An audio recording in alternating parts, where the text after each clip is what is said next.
Hello friends, তোমরা কেমন আছো সবাই? আশা করি সবাই ভালো আছো, সুস্থ আছো।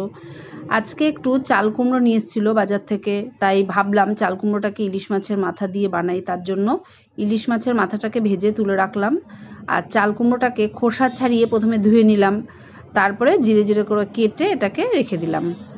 আর যে মাছ ভেজেছি সেই তেলের মধ্যেই পাঁচফোড়ন আর তেজপাতা ফোড়ন দিলাম, দিয়ে ওর মধ্যে চাল কুমড়ো যে কুচি করে কেটে রেখেছি ওইটাকে দিয়ে দিলাম, দিয়ে একটু লঙ্কা চিড়ে দিয়ে দিলাম আর ঢেকে রাখলাম একটু।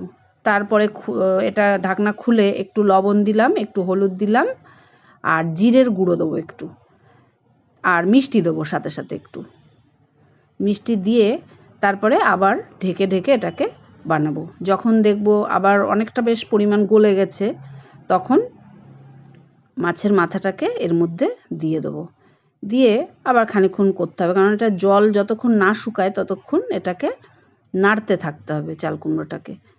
আর যখন হয়ে যাবে শুকনো শুকনো, তখন এটাকে নামিয়ে নেবো। বাড়িতে তোমরা একবার এভাবে ট্রাই করে দেখো, সবাই তো রান্না করো নিশ্চয়ই, এভাবে কে কে বানাও কমেন্টে বলো।